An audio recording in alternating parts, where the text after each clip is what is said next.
Hello. यहाँ पनि हाम्रो आशिका दिदीलाई पठाइदिनु पऱ्यो है साथी हो। माछाको हत्या भइरहेछ। यति बेङ्गलोरमा सानो यो पार्कमा पोखरी बनाएर रहेछ। यहाँनिर आज चाहिँ माछाको मृत्यु भइरहेछ।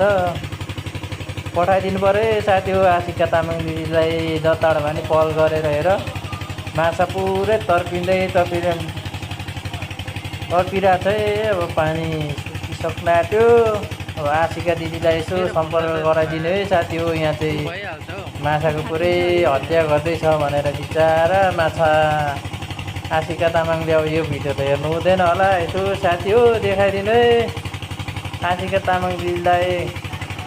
पुरै पानी सुकाएर पुरै पेटेक भइरहेछ। हाम्रो आशिका दिदीलाई लु इन्डियाको यो बेङ्गलोरमा लु पठाइदिनु है जसरी भने। यसो प्लेन टिकट काटेर हुन्छ खर्च गरेर यसो आशिका दिदीसम्म यसो पुऱ्याइदिने बेला भयो। यहाँ नि माछा त मारिसक्यो त हौ साथी हो। सक नै भयो बिचरा। यसो पार्कतिर डुल्दा यसो रमाइलो हेर्न पाइन्थ्यो। त्यो पनि आजदेखि त सक्यो। पिटी पानी बेकार पिटी बनाइसक्यो। यसो आशिका दिदी यता नि आए त हुन्थ्यो है।